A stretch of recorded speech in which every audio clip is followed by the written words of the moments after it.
Esta era uma garrafa de vodka muito poderosa, porque ela faria as pessoas se disfarçassem de demônios. Aos olhos dos outros, ele era um bêbado, mas seu verdadeiro propósito era para lembrar a placa daquele Mercedes. Ninguém sabia o que ele faria. Foi apenas sua expressão fingindo estar bêbado, que lentamente se tornou feroz. Em seguida, uma caminhonete armada, que nunca foi vista antes, apareceu na estrada. De repente, aquela Mercedes foi atropelada pela caminhonete armada. Um líquido foi derramado da lata vermelha. Parecia que ele estava tramando algo. Ele derramou líquido em todo o carro.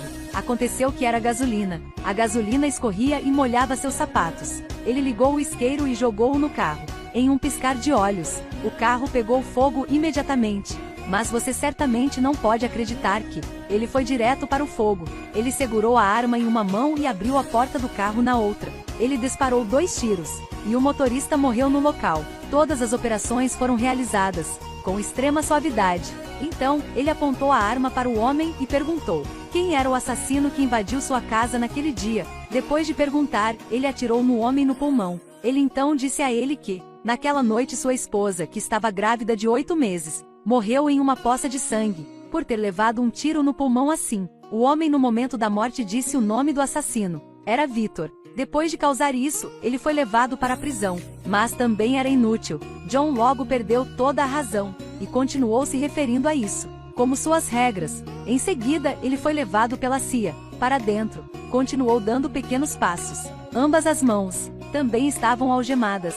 2 homens misteriosos de preto estavam de cada lado do portão de ferro. Se prestasse atenção, as expressões e ações dos 2 CIAs, não seria bem isso, comparado com prisioneiros normais. Era obviamente muito estranho. Ninguém sabia por que os 2 homens de preto tinham vindo cá. Depois que John voltou para a cela, ele se levantou e ficou olhando ao redor. Sua mão esquerda constantemente coçou a cabeça. Ele parecia estar pensando em algo. De repente, ele casualmente pegou uma camiseta branca e enrolou na mão, e usou os dentes para apertar a camisa. Então tirou o terno laranja da prisão, abriu a torneira, e colocou a camisa do prisioneiro na pia. Encheu a palma da mão com água, e deu tapinhas várias vezes, para molhar seu corpo. Então cerrou os punhos, e bateu na própria cabeça, como se estivesse reunir-se força. Muito rapidamente, a água da pia transbordou para o chão. Em pouco tempo, todo o piso foi inundado com água. Nesse ponto, John também ficou tenso. Olhou para a porta de ferro.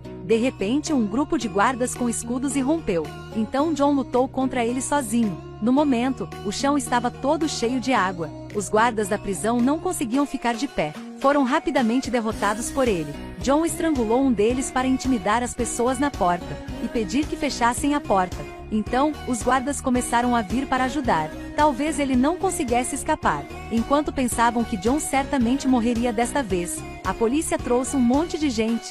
Com que propósito ele veio cá? Aconteceu que ele recebeu ordens para levar John embora. Eles sabiam que um lugar tão pequeno como a prisão certamente não seria capaz de controlar John. Aconteceu que os líderes da administração federal queriam vê-lo. Os líderes estavam todos esperando cá. O líder Pierce disse a John que, para parar de se vingar em seu caminho, se ele soubesse quem era o assassino, eles permitiriam que ele se juntasse à organização da Força-Tarefa para se vingar, mas havia uma condição que, depois de completar a missão, ele teria que continuar voltando para a prisão. John concordou. Eles teve um plano para ele. Ele e seus companheiros iriam para a Rússia em um avião de passageiros. Só assim, foi possível evitar a atenção da Rússia. John era experiente, mas ainda um pouco confuso, porque esta foi a primeira vez que ele saltou de paraquedas de um avião civil. Logo depois, eles chegaram na Rússia, mas o plano não parecia estar indo bem. Com base na inteligência, ele encontrou facilmente o paradeiro de Victor.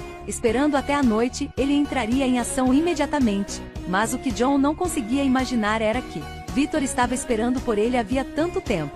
Quando John se aproximou, ele percebeu que o corpo de Victor estava cheio de bombas. Victor disse que ele também era da CIA, sem campanha especial. Eles eram os protagonistas do plano da CIA. John se sentiu confuso. Ele pensou que talvez tivesse sido enganado, e eles só queriam aproveitar esta oportunidade para destruí-lo. Mas era tarde demais para pensar nisso neste momento. Depois de dizer isso, Victor detonou a bomba. Uma explosão reverberou por toda a cidade. Felizmente, John e seus companheiros ainda estavam vivos. Eles só foram feridos pela onda de choque da explosão, mas a fumaça e a poeira da explosão podiam sufocá-los. De repente houve tiros. Um camarada caiu imediatamente. Havia um atirador. O tiroteio soou, como o som de um barré. As balas voaram uma após a outra. Ninguém sabia onde o atirador estava. John usou o reflexo do espelho quebrado para localizar o atirador. Na segunda janela do terceiro andar, alguns miraram no atirador para contra-atacar, mas eles não esperavam que, em direção das 12 horas, houvesse outro atirador. Eles descobriram que não podiam mais ficar neste lugar. Tiveram que sair rapidamente. Nesse exato momento, o carro da polícia, das forças especiais russas chegou. De repente, o som de rifles de precisão soou novamente. Um policial caiu no chão. Eles mataram 2 policiais russos. John e seus companheiros estavam confusos. Eles não sabiam quem era o inimigo e quem era o amigo. Droga! A polícia russa não pensaria que fomos nós os matando, não é? Não pode. Devemos sair. Mas mesmo o corredor estava cheio de atiradores. Como eles poderiam sair? De repente, John fez um ato estranho. Ele tirou um fio misterioso de sua mochila e segurou-o contra a parede. Então pegou o controle remoto e apertou o botão. A parede explodiu imediatamente e criou um grande buraco. Antes que pudessem se alegrar, eles se viram cercados por incontáveis comandos da polícia russa. Tão azar! Nesse momento, John subiu de repente para o telhado de uma forma estranha, agarrou a granada e a jogou diretamente no chão. Depois atirou freneticamente no chão. Afinal, o que ele queria fazer? Aconteceu que ele queria atrair o fogo da polícia especial russa, dando aos seus companheiros tempo para fugir para o carro. Ele ajudou seus companheiros de equipe a escapar da cena com sucesso, mas inúmeros policiais também atacaram de baixo. John pegou a AK-47 e usou todas as suas forças para lutar, mas isso não era boa maneira. John decidiu derrubar todos de uma vez. Ele se escondeu em um canto.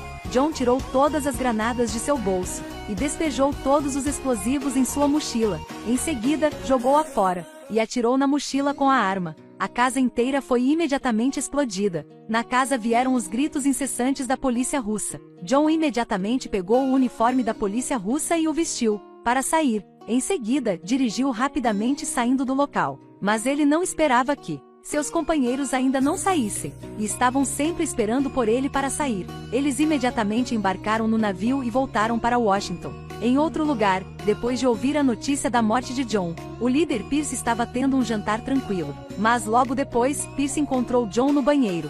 Ele ficou confuso. Por que você ainda está vivo? John correu e o estrangulou. Então ele amarrou Pierce ao carro e perguntou o que estava acontecendo. Quais são as coisas ocultas por trás? John continuou perguntando, e tirou membros de sua família para ameaçar. Sem escolha, Pierce teve que dizer a verdade. Acontece que ele era o único por trás de tudo.